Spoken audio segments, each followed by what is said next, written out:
ولا يتفاجأ عندما يذكر اسمه في نشرة الثامنة. ففي الحقيقة هذا هو النوع من الوزارة عندنا في بلادنا للأسف.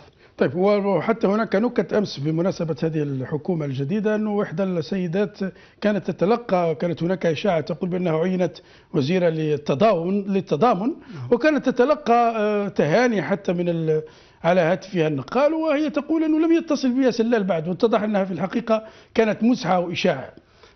ربما نتيجة شيوع هذه العقلية في هذا الوسط، وسط المسؤولين، أصبحوا ربما يحاولون أن يمازحوا بعضهم البعض بمثل هذه النكت، وربما من باب التسلية يقولون هذا، لأن في الواقع موجودة. لو لم تكن موجودة لما أحد يستطيع أن يتجرأ على منصب هام مثل الوزير وأن يمزح به مع صديقه أو مع أحبائه. طيب، الآن لو تقارن، أنت متوقف في بريطانيا، يعني لو تقارن منصب الوزير هنا في بريطانيا على الأقل بالتجارب التي تراها بمنصب الوزير في الجزائر. يجب أن نكون موضوعيين. أولا، الديمقراطية في بريطانيا عمرها أكثر من 3 قرون، وهم لم ينالوا هذه الديمقراطية فجأة هكذا، ولكن كانت نتيجة جهد بشري كبير قاموا به عبر العصور وعبر الأزمنة المتعاقبة، فوصلوا إلى هذه المرحلة. فالوزير مثلا هنا هو مسؤول بأتم معنى الكلمة، ومسؤول أمام الذين أو أمام البرلمان الذي ربما هو يكون جزء منه، لأن الحكومة هنا تعين من طرف البرلمان، من يملك الأغلبية في البرلمان يعين الحكومة، وبذلك الوزير يكون مرتبط ببرنامج واضح يسهر على إنشاء أو على إقامة هذا البرنامج أو تطبيق هذا البرنامج رئيس الحكومة. هذا الرئيس الحكومة الذي بدوره يكون خاضع لتساؤلات ولانشغالات البرلمانيين، لذلك التشابه غير موجود أصلا. فعندنا هناك التعيين، فالذي يعينك فربما الوزير لا يتحمل المسؤولية كلها، لأنه ربما يعين في قطاع ليس من اختصاصه. طيب، وربما نأخذ تجربة يعني عن هذا من وزير أسبق بالأحرى، وزير المنتدب للميزانية الأسبق سيد علي بن نواري، معنا الآن عبر الهاتف من سويسرا. سيد بن نواري، أن تكون في الجزائر ما معناه من خلال تجربتك؟ كيف أصبحت وزيرا يعني؟ ممكن تعيد السؤال؟ يعني أن تكون وزيرا في الجزائر، كيف أصبحت أنت وزيرا مثلا؟ هذا صار قبل أكثر من 20 سنة. الوضع كان يختلف كثير من الوضع الحالي. يعني كانت آنذاك كان طلب حكومة حكومة انتقالية، لأن اللي كان مطلوب من حكومة سيد أحمد غزالي هو تحضير الانتخابات التشريعية، وهذا أولا. والشيء الثاني اللي كان مطلوب هو معالجة الأزمة أو مواجهة الأزمة المالية الحاسمة اللي كانت عايشتها البلاد. الوضع كان يختلف كثير عن الوضع الحالي. طيب، يعني قصدي أنا كيف عينت؟ من عادة يقال أنه يجب تكون عندك علاقات مع نافذين، مع جنرال، مع لا أبدا. أنا كنت مستشار لوزير المالية ولوزير الاقتصاد. بعد الوزير المالية كان سيد أحمد غزالي في سنة 89، وبعده جاءت حكومة حمروش ووزير الاقتصاد غازي حيدوسي، فأصبحت مستشار لهذا الوزيرين. ويعني كان ولما عين سيد أحمد غزالي كرئيس حكومة كان عرفني كزميل، يعني اشتغلت معه، وكان يعني مقتنع من الخدمة اللي قمت بها، وعيني يعني حسب الخبرة تاعي، مش حسب لا على أساس العلاقات الشخصية أو مقاييس أخرى. طيب، في اعتقادك قد تكون أنت الاستثناء، ولكن ما هي المعايير التي يتم فيها تعيين الوزير في الجزائر؟ المقياس الأول في عدم توفير شروط سياسية. يعني ما دام الحكومة ماهيش ممثلة مش ديمقراطيه، يعني مش مبنيه على مقاييس ديمقراطيه او شروط ديمقراطيه. الاهم شيء هو يكون الوزير عنده خبره، يعني يكون خبير في الميدان تاعو. يعني هذا مش كافي، ولكن هذا المينيموم، يعني الاقل اللي مطلوب من المينيموم اللي مطلوب من الوزير هو يعرف القطاع، يعني تكون عنده خبره في الميدان تاعو. طيب هل ينطبق هذا في اعتقادك على الحكومه الجديده، على الوزراء الذين يعني عينوا؟ ما نعرفهمش كلهم، فيه اللي نعرفهم، مثل في محمد جلاب وزير الماليه، هو خبير يعني معروف في الميدان تاعو. بابا عمي حاجي بابا عمي كذلك كان زميلي لما كنت وزير الخزينه، وهو عنده خبره في الميدان، يعني يعتبره خبير، يعني هو في المستوى، ولكن بالاضافه على الخبره تاعه هو من النظام. يعني الاختيار كان مبني، يكون اكيد مبني على صفته كنظامي، يعني هو. طيب يعني وهنا ربما هل طبعا الحديث هذا اصبح حديث يعني على العلن، موضوع هل هناك توازن جهوي فعلا مع ما يثار من انه اغلبيه الوزراء في الحكومه الجزائريه من منطقه ان لم يكن من دشره واحده؟ والله ما نعرفش الاصل نتاع كل واحد منهم، لكن انا ذكرت في بابا عمي لانه هو معروف من المزاب، من منطقه المزاب، والتعيينه عنده علاقه، بالتاكيد عنده علاقه كبيره مع الاحداث المزاب.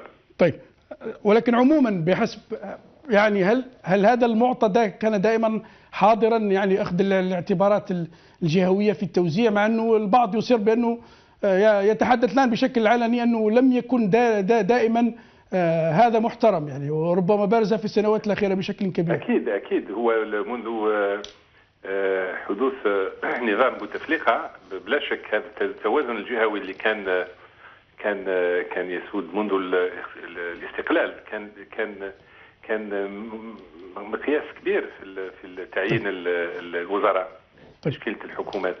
لكن في عهد بوتفليقه هذا التوازن هذا يعني ما كانش محترم، يعني بينما حيث شاهدنا انه معظم الوزراء من الغرب وحتى من منطقه تلمسان، هذا معروف. شكرا جزيلا لك علي بن نواري الوزير الاسبق، شكرا جزيلا لك. ما رايك، ما تعليقك سيد القمي؟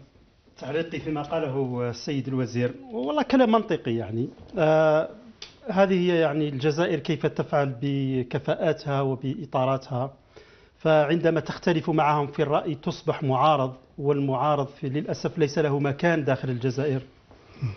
المعارضة الحرة يجب أن تغادر الوطن حتى تستطيع أن تعبر عن آرائها، وهذا مرفوض وهذا غير مقبول، وهذا في الحقيقة ما ساهم في الأوضاع المزرية التي آلت إليها عدة مجالات، منها المجال السياسي، الاقتصادي، حتى الأخلاقي والاجتماعي، كلها تدهورت هذه المجالات بسبب تضييق الخناق على الأصوات الحرة، لأن الصوت الحر إن كان معارضا لك فهو ينير لك الطريق. طيب ولكن ليس غريبا أنه عندما يكون وزير في السلطة ربما بعدين يعني لما يخرج من السلطة يصبح معارضا ومنتقد للسلطة، يكون يدافع بشدة عن السلطة مثلا.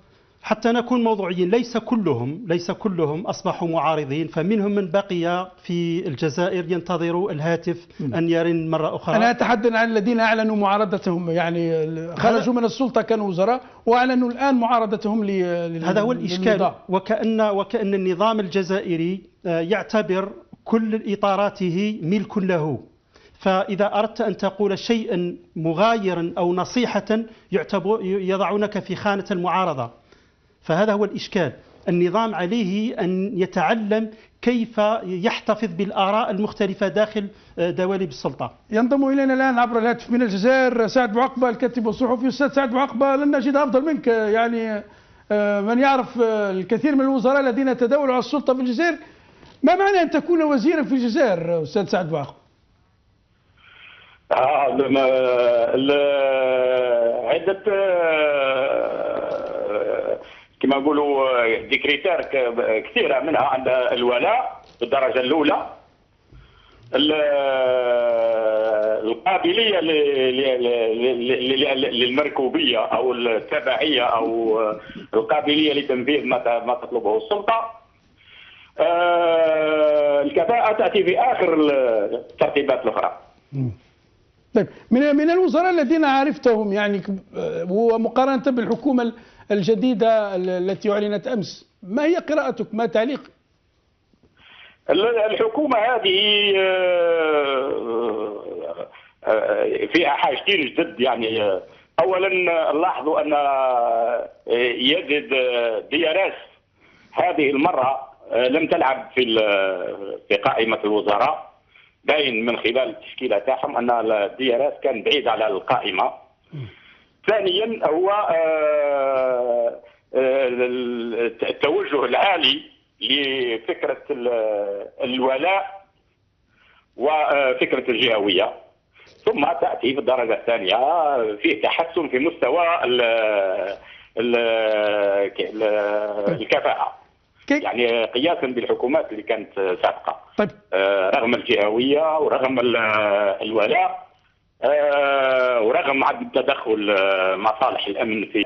شكرا جزيلا لك سعد بوعقبة، الكاتب الصحفي، كنت معنا عبر الهاتف من الجزائر، الذي يستمع نقاشنا ربما صادق أمين في بريطانيا من الجزء من البريطانيين تاعنا، ربما وإن كانت المقارنات بدون مقارنات، يعني كي لا نبالغ في المقارنات، يسمع عن وزراء في بلد معين، عن أموال، عن أسئلة مطروحة حول من يعين الوزراء، الأبعاد حتى الجهوية في التعيين والعلاقات إلى غير ذلك. في مقابل كما كنت تشير في بريطانيا نموذجا، الوزير عموما يجب يكون منتخب عضو برلمان. نعم.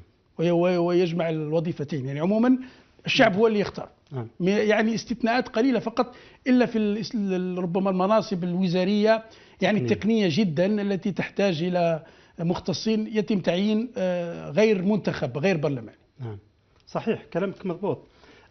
لا يمكن أن نقارن على الإطلاق، ولكن يمكن أن نأخذ التجربة، ويمكن أن نعتبر أن التجربة البريطانية في الديمقراطية يمكن أن تساعدنا، خاصة ونحن في وضع جد هش، وفي كل مرة نتقدم خطوة إلى الأمام نرجع خطوتين إلى الوراء في مجال الديمقراطية. الإشكال الذي واقع في بلادنا وللأسف الشديد هو أنه طبيعة النظام الحكم في حد ذاته يحتكر كل شيء، كما تفضل السادة لما تكلموا عن الإشهار. الإشهار هو أصبح عصا غليظ يسلط على كل الأصوات الحرة. من المفروض عندما تدخل في حملة انتخابية مثل الحملة الانتخابية الرئاسية التي عشناها، أوقف الإشهار عن بعض الصحف فقط لأنها لم تمشي في توجه السلطة، ومن المفروض الإشهار والتمويل والإعلانات إلى غيرها من المفروض تكون مدسترة وغير خاضعة لأهواء الأشخاص، غير خاضعة لهذا الوزير أو لهذا الرئيس أو لذاك. عندما نتحرر من كل هذه القيود يمكن أن نتكلم عن وزراء أحرار وعن حكومة مستقلة وعن حكومة تستطيع أن تؤدي مهامها. مثلا هنا في بريطانيا الوزير عندما يرتكب خطأ أو يقوم ربما في بعض الأعمال التي كان يظن أنها قانونية ولكن فيما بعد اتضح بأنها مخالفة للقانون، فرأسا تجده يستقيل ويقدم اعتذاره. هذا لأن يشعر بأن من ورائه ناس انتخبوه ووضعوا فيه الثقة، ولكن للأسف هو لم يستطع أن يقرأ. وهناك نموذج قبل أسابيع فقط وزيرة الثقافة البريطانية استقالت بسبب أنها مبلغ 5000 باوند، يعني 70 مليون جزائري، سنتيم جزائري، لأنه طلبت هذا المبلغ، فضغط شعبي ومن الصحافة استقالت. في مقابل هذه الثقافة ليست موجودة في الجزائر. ليست موجودة. لماذا؟ لأن هنا الوزير من المفروض أن يكون هو حامي القانون، ليس لك مجال للخطأ. عندما تكون وزير أو مسؤول تحاسب محاسبة تامة. أما عندنا فالعكس هو تقريبا صحيح، المواطن البسيط هو الذي يحاسب محاسبة عسيرة، بينما المسؤول له مخارج ومنافذ ويستطيع المراوغة ويستطيع أن يفلت من العقاب. هذا هو الفرق الكبير، لأن الصحافة هنا تراقب، وعندما تراقب الصحافة تبرز أي، ولكن ربما في الجزائر نفس الشيء، يعني الذي يقرأ الصحافة الجزائرية تذكر يوميا تقريبا أسماء مسؤولين ووزراء، وربما يتلخص في أسماء كثيرة، يعني شكيب خليل وغيره، ولكن يعني يوميا ولا أحد تحرك. بالعكس هؤلاء ربما يتم ترقية الأسماء التي يتم ذكرها ارتباطها بقضايا فساد إلى غير ذلك، أو على الأقل يتم نقلها من قطاع إلى قطاع أكثر، ربما ميزانيته أكثر من القطاع السابق. شوف، طبيعة المجتمع وطبيعة المجتمع المدني خاصة هنا وهناك يختلف تماما. هنا في الحقيقة المجتمع له أخلاقيات عالية جدا، هذه الأخلاقيات لا يسمح لنفسه بأن يضحك عليه أمام الملأ.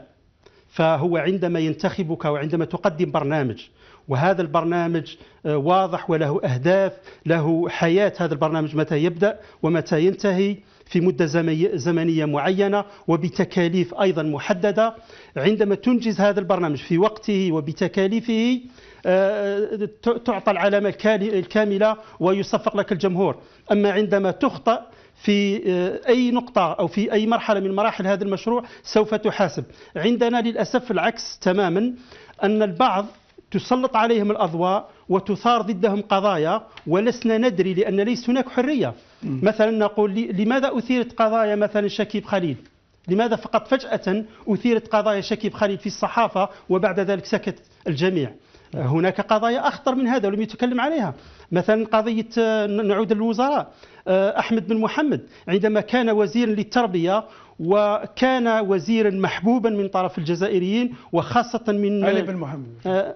علي بن محمد، نعم، علي بن محمد، نعم، كان وزيرا محبوبا وقدم خدمات جليلة للقطاع ووضع استراتيجية، له رؤية كيفية إصلاح المنظومة التربوية واللحاق بها إلى مصاف التربية في العالم، ووضع برامج محددة بأزمنة محددة، ولكن سربت في وقته مواضيع البكالوريا وقاموا بأعمال لا أخلاقية في وجه هذا الوزير حتى اضطر إلى الاستقالة أو الإقالة.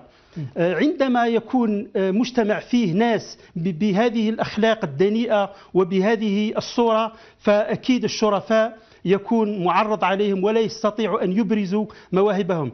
للأسف الشديد الرداءة أصبحت هي السائدة. وكيف يعقل أن يعمر وزير في وزارة التربية مثلا، وزير حساس اللي يكون أجيال لمدة تقريبا 20 أو أكثر من 20 سنة، وعندما يذهب لا أحد يحاسبه، لا أحد لكن كيف تفسر؟ هو تقول الرداء، هو زمن الرداء وللرداءة رجالها، مقولة نعم. للراحل عبد الحميد مهري. نعم. اللافت أنه عبد الحميد مهري مثلا، نعم، على موضوع الوزراء وتغيير المواقف نعم. من كان في السلطة، لما طلب جواز سفر دبلوماسي لكي يعالج هو وزوجته ويحق له ذلك، نعم، بحكم أنه مجاهد وكان عضو الحكومة المؤقتة، نعم. التي جاءت باستقلال الجزائر، نعم. رفض ذلك، تم رفض ذلك، ومن رفض له وزير خارجية اسمه أحمد عطاف.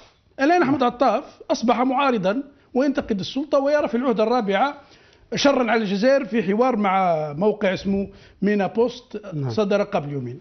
كيف تقرأ هذا؟ من كان في السلطة كان يرى أنه يتصرف بهذا الموقف ضد من كان يعني له مواقف مع الجزائر وليس ضد السلطة ربما، لكن مع البلد. في المقابل الآن يصبح معارض. شوف، هذه يرد عليهم شاعر العرب أحمد شوقي عندما يقول: إنما الأمم الأخلاق ما بقيت فإنهم ذهبت أخلاقهم ذهبوا. هؤلاء الناس للأسف الشديد ليست لهم أخلاق. لا يمكن بأي حال من الأحوال أن يحرم رجل وقام في مثل المرحوم عبد الحميد مهري من حقه البسيط، وهو مجاهد، هو الذي أتى بالاستقلال لمثل هذا السيد وغيره. من الذي جعل منهم وزراء؟ أليس عبد الحميد مهري؟ أليس نضالات عبد الحميد مهري؟ عبد الحميد مهري وأمثاله هم الذين وقفوا في وجه التغريبيين وفي وجه الذين أرادوا للجزائر وللمجتمع الجزائري أن يأخذ منحا آخر. طيب، خليك معنا صادق أمين، فاصل قصير مشاهدينا الكرام ثم نعود لمتابعة النقاش.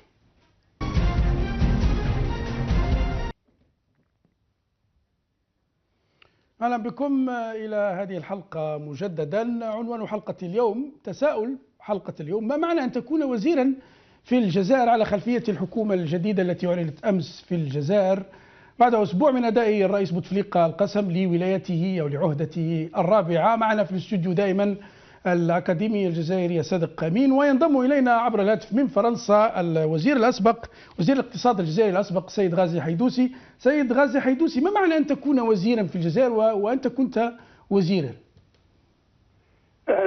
يعني ما فهمتش السؤال نتاعك.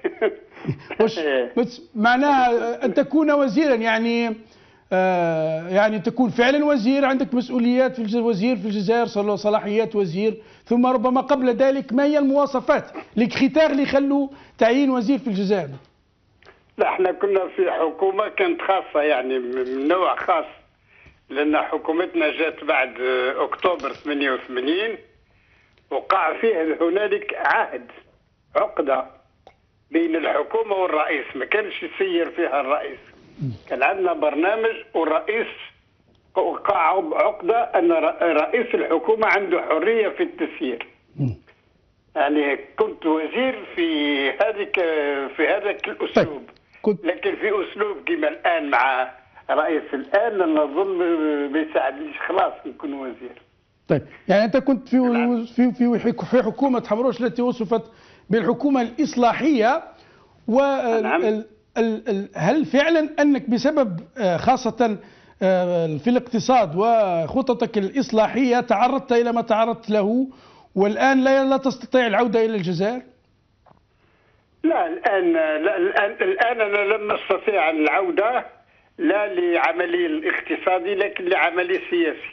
نعم. لأني طلبت بعدالة وطلبت بالحرية، وهذا الشيء ما يساعدش، وجاني ضغط كبير ولزموا علي نخرج من الجزائر. لكن إذا كنت يعني اليوم في الاقتصاد، في حكومة كالاقتصاد اليوم، ما نقدر ندير أي شيء، لأن السياسة الاقتصادية تابعة للسياسة العامة، ماهيش يعني منفصلة. ماهوش يجي إنسان عنده خبرة يعني وصنعة يعمل فيها في أي جدول سياسي، لازم يكون مساعد للجدول السياسي. أفكاري مثلا، في أفكاري أنا الناس الضعفاء لازم يكون عندهم الأولية. الحكم الآن يقبل أن الأولية تكون للناس الضعفاء. في فكري أنا الفساد ما يكونش، ونتبع ضد الفساد. هل هذا يمشي الآن كما كان يمشي على ذلك؟ لذا يعني العمل الاقتصادي ما يكونش في أي جو، وما يقدرش ينجح في أي جو. لازم جو سياسي فيه حرية، فيه تعبير، فيه ناس عندهم العبارة، فيه يعني خاصة رؤية سياسية شعبية في الاقتصاد، في حرية ذلك، يعني يكون فيه يعني سياسة اقتصادية. لكن الآن ما نقدرش في الجو السياسي هذا نعمل في ميدان الاقتصادي. طيب، شيء ما يمشي. ولكن أنت تقول الحكومة كانت حكومة حرة، حكومة السيد مولود حمروش، ولكن بالنسبة لتعيينك كيف كان تعيينك؟ يعني قد يقول بعض أنه مستحيل أن يتم تعيين مثلا، من هناك من يعتبر الجزائر مرتبطة دائما بتعيين الوزراء بعلاقات بارتباطات. أنا عندك يعني في السؤال تاعك، أنا عندما عينت وزير الاقتصاد كان لي عمل 5 سنين في الجزائر كمستشار لرئيس الجمهورية في الميدان الاقتصادي. ومن بعد يعني قال أروح أعمل في الميدان الواقعي. أنا يعني كنت مسؤول في الإصلاحات الاقتصادية قبل ما نجي وزير. يعني كان عندي برنامج وعمليات، وكنت يعني معروف في العمليات تاعي. طيب، وأنت كوزير طبعا، هل سياستك الإصلاحية أنت تقول بأنه لأسباب سياسية موقفك تتعرض إلى ما تعرض له ولا يمكنك العودة إلى الجزائر؟ أسباب سياسية فقط، أنه كانت هناك حديث على أنه تعرضك حتى إلى حملة إعلامية والحديث عن ارتباطك بمكاتب دراسات أجنبية، وأنت تذكر القصة يعني. لا يعني لا، أنها يعني القصة كانت عندما يعني واجهت الفساد، وواجهت الناس اللي كانت عندهم تزوير في الأموال، جاءوا ضدي. يعني وقعت حملة كبيرة، لأن وزير الاقتصاد يعني عنده عمل شرير جدا ويضعف في الناس. جات يعني حتى رئيس المجلس هنالك يعني السيد بيطات قال أنا أستقل لأني ما نقبلش هذه الحكومة، يعني وقع لي ضغط كبير. ومن الضغوط قالوا السيد هذا عنده علاقات جيدة مع البنوك الخارجية لأنه أصله صهيوني. حتى يعني هذا جات في العمل دي، وجات يعني شؤون أخرى. يعني كنت 8 أشهر في عامين، في 8 أشهر في عامين تحت يعني رقابة الشرطة، لأنه كان فيه خطر كثير. شكرا جزيلا لك غازي حيدوسي الوزير الأسبق، شكرا لك. صادق، ما رأيك في ما يقوله السيد غازي حيدوسي بأنه الحكومة يعني مرآة للنظام السياسي في الجزائر؟ صحيح ومحق في ذلك. الحكومة دائما عاكسة لمن وضعها، فلأنها لم تكن حكومة منتخبة. لو كانت منتخبة لكانت عاكسة للشعب الذي انتخبها، ولكنها عاكسة لجهة أو لسلطة فعلية تسيطر على الحكم في البلد. نتيجة ربما مثل ما قال السيد الوزير نتيجة 16 أفريل أو ما قبل 16 أفريل الذي يهم الجزائر.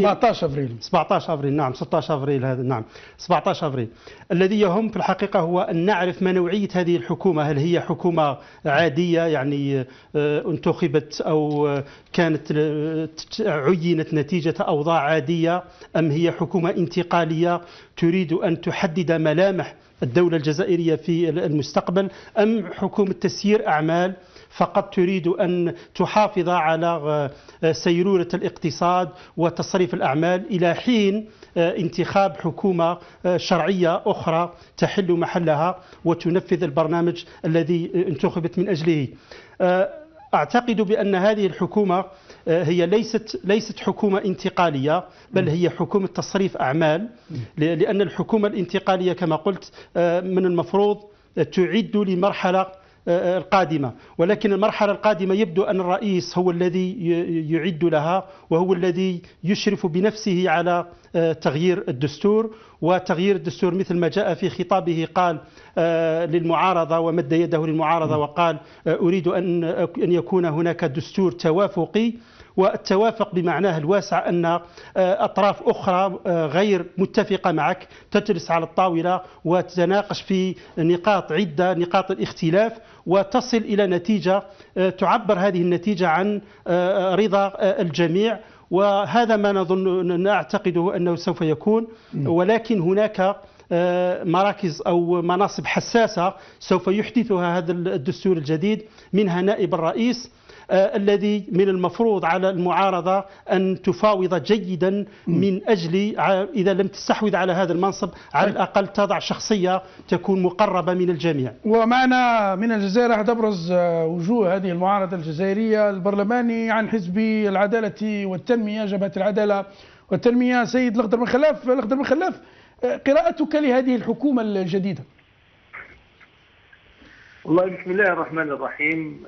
بداية هو الأصل أنه ليس من العدل أن نحكم على تشكيلة حكومية بالفشل قبل أن نرى عملها في الواقع، لكن الكتاب كما يقال يعرف من عنوانه. فهذا التغيير الحكومي جاء في إطار الاستمرارية بنفس الوجوه التي مل منها الشعب الجزائري، ونفس السياسات التي تميزت بالفشل وسوء التسيير والرداء والفساد، وهي التي أوصلتنا إلى الطريق المسدود الذي نعيشه اليوم. ومن ثم فنحن سميناها حكومة مكافآت وولاة، لأن التعبير الحكومي لم يخرج عن دعاة العهدة الرابعة بما فيها حزب الإدارة هذه المرة التي دخل بقوة ورمى بثقله في خيارات السلطة، وهو حاضر ب6 ولاة في الحكومة، وهذا في ظل صعوبة استقطاب المجتمع المدني وأحزاب المعارضة التي رفضت الالتحاق بهذه الحكومة. فوكلاء العهدة الرابعة الذين أصبحوا مرفوضين عند الشعب الجزائري بسبب فشلهم في تسيير قطاعاتهم وإهاناتهم للشعب الجزائري، وكذلك يعني الولاة الذين عملوا على تضخيم نسب المشاركة إلى نسب في الحقيقة للأسف لم نحدها إلا اليوم نجدهم قد كافئوا على عملهم بترقيتهم إلى يعني وزراء وتمكينهم من وزارات حساسة كالأشغال العمومية والسياحة للأسف الشديد. يحدث في الحقيقة كل هذا أمام المطلب الملح للشعب الجزائري بتغيير هذه الوجوه الفاشلة والمقصرة والمفسدة كذلك، ولكن للأسف الشديد نحن البلد الوحيد الذي لا يقال فيه المسؤول أو يستقيل بسبب فشله، وهذا في غياب ثقافة المحاسبة سواء بالنسبة للوزير أو بالنسبة للحكومة. شكرا جزيلا لك الأخضر بن خلاف البرلماني عن جبهة العدالة والتنمية. صادق أمين، هذه الحكومة الجديدة وصفت بأنها أيضا حكومة تكنوقراط، غلبت التكنوقراط على من الإدارة وعلى السياسيين ومن أحزاب سياسية. هناك من قرأ في الصحافة الجزائرية بين السطور هذا أنه رسالة ما من الرئيس بوتفليقة بشكل خاص للطبقة السياسية، وإن كان حديث سابق أنه مثل ما أشرنا أنه قالت بأنه تم الاتصال بها ورفضت المشاركة في الحكومة ولا فاس كذلك لتكون حكومة جامعة.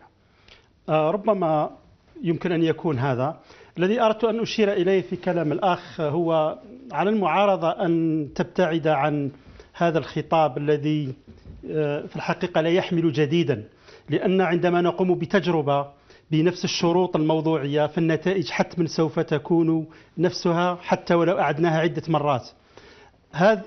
هذا النظام واضح بأنه وضع هذه الحكومة سماها تكنوقراط أو مهما يكون تسمية أو كيفما كانت التسمية، ولكن هذه الحكومة تعكس الولاءات.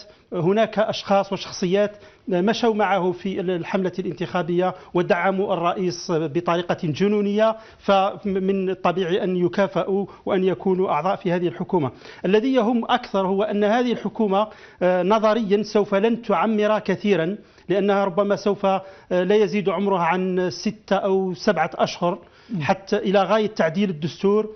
وعندما يعدل الدستور، وأتمنى أن هذه فرصة المعارضة من الآن حتى بداية النقاش حول الدستور، فرصتها بأن تضغط وبأن تبين للسلطة بأن لها أدوات ضغط ولها أيضا بديل قابل للتطبيق يجب أن تأخذه السلطة في عين الاعتبار، حتى عندما يحدث هذا الدستور أو الدستور الجديد ربما يوضع للشعب للاستفتاء عليه، فالحكومة القادمة سوف تكون نتيجة هذا الدستور التي هي ربما التي نستطيع أن نسميها حكومة انتقالية، والتي من خلالها يمكن أن تعد لمرحلة قادمة بما فيها الانتخابات التشريعية والمحلية ثم الرئاسية القادمة. هل فعلا قادر هذه المعارضة على أن تفرض فعلا نعم خارطة طريقها على ما ربما يعتبر البعض خارطة الطريق؟ من فرضوا العهدة الرابعة قد يستطيعوا فرض أشياء أخرى. شوف،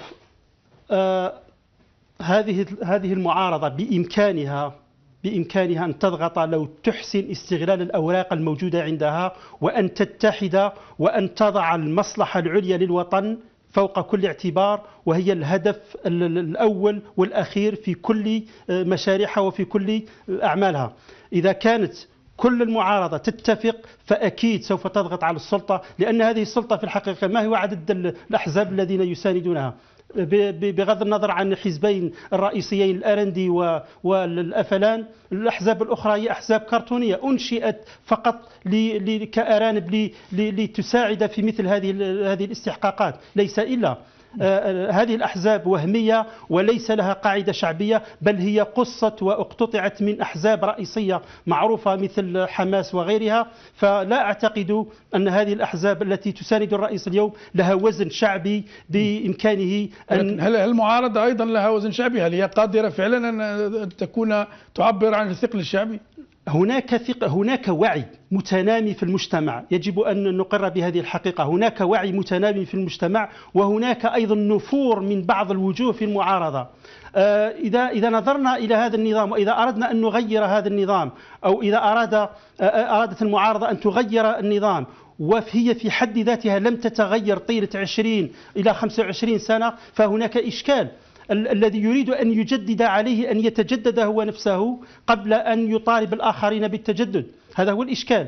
إذا استطاعت المعارضة أن تجدد نفسها كمجموعة ببرنامج جديد وبرؤية جديدة تراعي مصالح الوطن وتراعي استقرار الوطن، فأعتقد أن بإمكانها أن تفرض رؤيتها على السلطة وأن تكون عنصر ضاغط على التوجهات السياسية القادمة للسلطة، وأن تكون مشاركا قويا في الاستحقاقات القادمة. طيب، في اعتقادك من الصحافة الجزائرية أيضا قالت بأن أنه الحكومة حكومة تكنوقراطية ليست حكومة سياسية، ورأى البعض أنها ربما فرصة لهذه المعارضة للضغط، على اعتبار أنه ربما لفتح منافذ بين قوسين مع هذه الحكومة التكنوقراطية. ما صحة هذا الكلام؟ أنه في آخر المطاف من يمسك بقواعد اللعبة لا الحكومة ولا المعارضة، الذي فرض العهدة الرابعة يعني بإمكانه أن يفرض أي شيء يريده. هذا هو الباب الصح. الحكومة هذه هي حكومة تسيير أعمال ليس إلا، لا يمكن أن نطلب منها الكثير، فهي تكنوقراط كما ذكرت وتسير قطاعات مهمة، وهذه القطاعات يجب أن تستمر في حتى تستقر الأوضاع في البلاد استقرارا. يمكن للطبقة السياسية أن تبلور أفكارها، ويمكن للسلطة أن تنجز ما وعدت به. فالحكومة لا أعتقد أنها لها دور كبير في هذه المرحلة خاصة، ولكن المعارضة يجب عليها أن تنظر إلى الرئيس وإلى من حول الرئيس ويناقش صاحب المسؤولية الحقيقية وصاحب السلطة الفعلية الحقيقية، لا وهو الرئيس ومحيط الرئيس، لأن الاستحقاقات القادمة مهمة جدا وربما تكون مفصلية في تاريخ الجزائر. طيب، الآن هل يمكن أن يحلم الجزائري بيوم ما أن يكون الوزير فعلا في مكانه، يعني يعبر فعلا عن التطلعات الجزائري؟ أكيد دوام الحال من المحال. الجزائر خضعت للاحتلال الفرنسي 132 سنة، وأيضا في تاريخ العربي الإسلامي كان يقال في المشرق: إذا قيل لك بأن المغول انهزموا فلا تصدق. أيضا من كان يقول بأن إذا قيل لك بأن فرنسا سوف ترحل عن الجزائر فلا تصدق. وآتت ساعة الحقيقة، ورأى الجزائريون كيف فرنسا جرت ذيال الخيبة وغادرت البلد وتركت الوطن لأهله. وأيضا نفس الشيء، هذا الفساد وهذه الرداءة لن تعمر طويلا، ومن الشعب في الشعب الجزائري من الكفاءات ما يمكن أن يعاد لهذا الشعب كرامته ولهذا الشعب شرعيته.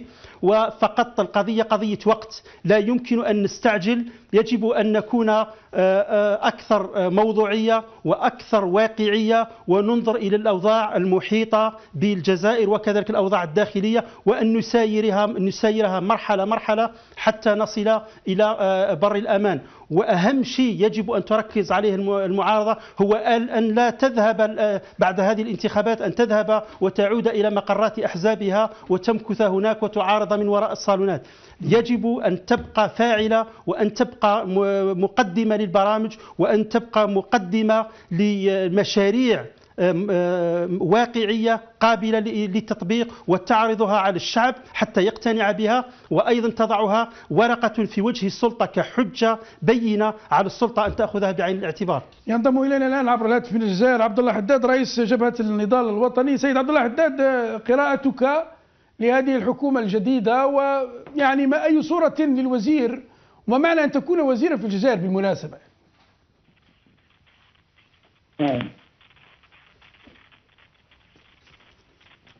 سيد عبد الله حداد، أرجو أنك تسمعني.